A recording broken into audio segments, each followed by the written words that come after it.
Hello and welcome to yet another video on YouTube on Johnson's algorithm. I wanted to approach Johnson's algorithm from the approach of how would we indeed find all the loops in a graph if we needed to do it in an ordered way. So let's say we were starting at a 7-node graph like this one. In the beginning completely unlabeled, and we don't know how we're going to do that. Well, if we want to do this in an orderly fashion, the first thing we're going to do is number it. If we're doing this on a computer, we will usually number the nodes from 0 to the number of nodes minus 1, and then construct something called an adjacency structure. Like the one shown here on the bottom left corner. Next, we need to go through all the nodes and all the possible loops in an orderly fashion.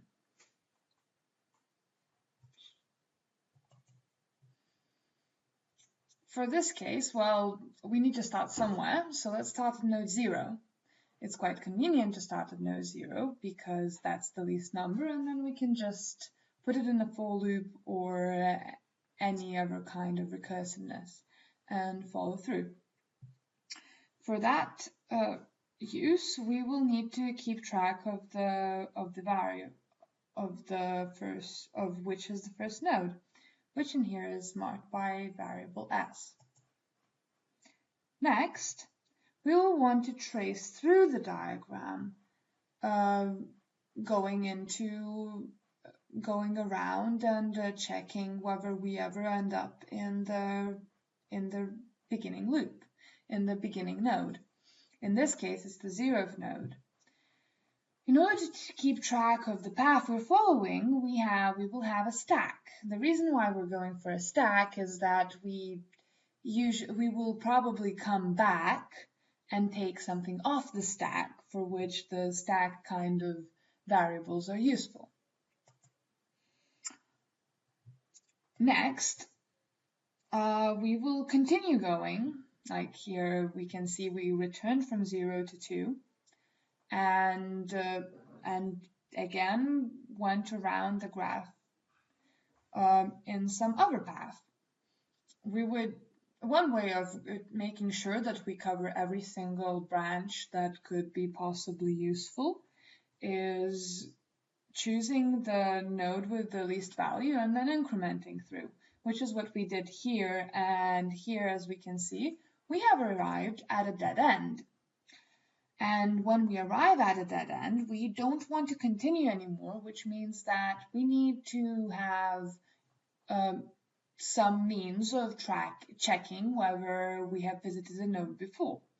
One way is, of course, to just use the stack variable and search through it. However, if we have a graph that contains more than 7 nodes, let's say 7,000 or 7 million, that would not be the best choice because our computation time would simply explode. And for this reason, we are keeping another structure, which is the list of booleans blocked, or BL, as marked here. As we can see here, all the nodes are blocked except for node 6, and that is exactly what is recorded in the structure. Next, after we have found the dead end, we will probably backtrack and try to explore other places. However, we notice that if we come back to node 3 and revisit node 6, we would not want our algorithm to continue going to 5 and then 4 and arriving at the same dead end, because this is the dead end that we have already explored. For that case, we would like to keep the nodes blocked for a while. So we would like to unblock the nodes when we come back at a good path, but we want to keep them blocked when we came back from a bad path. Now we can do that We can leave all of these nodes blocked because we know that we arrived at a dead end. And in this case, as we can see, these ones are grayed out because they're still blocked, but they're not in the path. There were no loops resulting from these.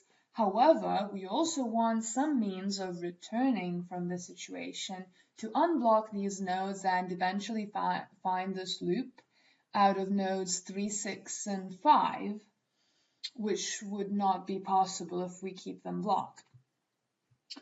So for this use, we have a second adjacency structure, B of I, which actually shows the backwards connections from each of the nodes.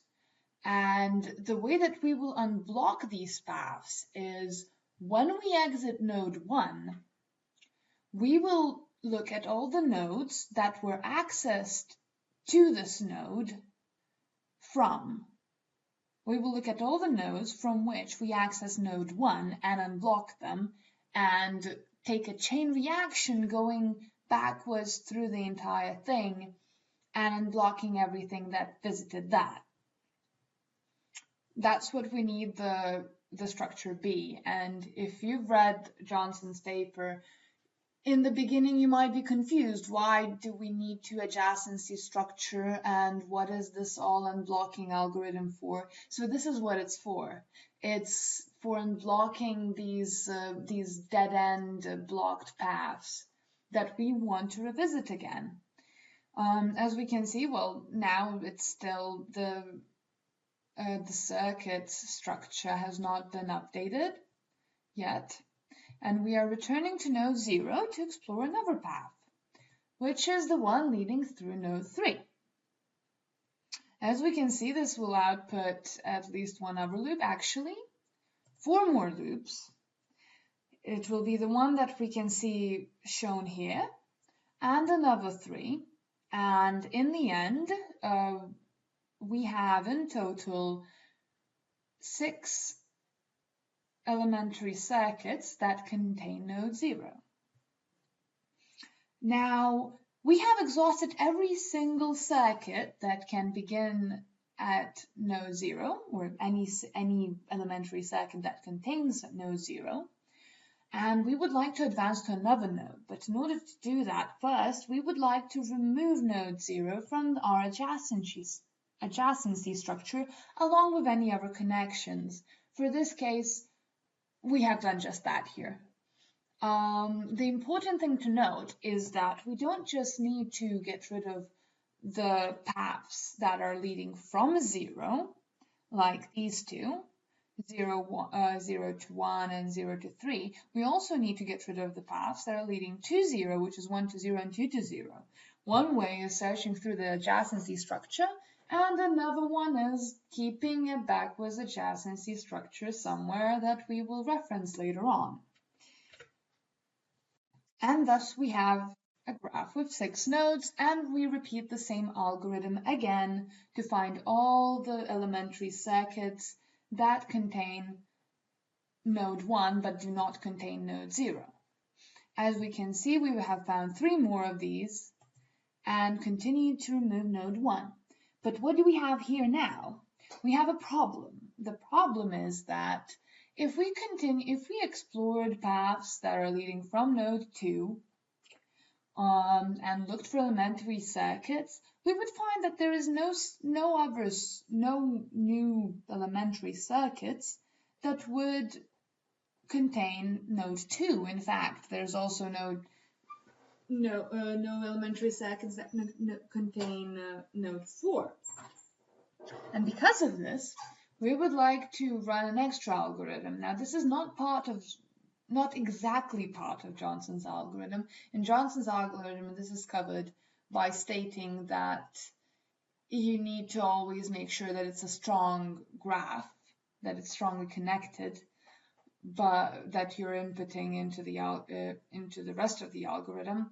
But how do we make sure of this? Well, we can simply prune it. We can look at which nodes only have connections exiting it or only connections entering it and remove them along with all the connections, and then revisit, let's say, nodes 3 and 5 to make sure that they don't have this problem. In this case, they don't.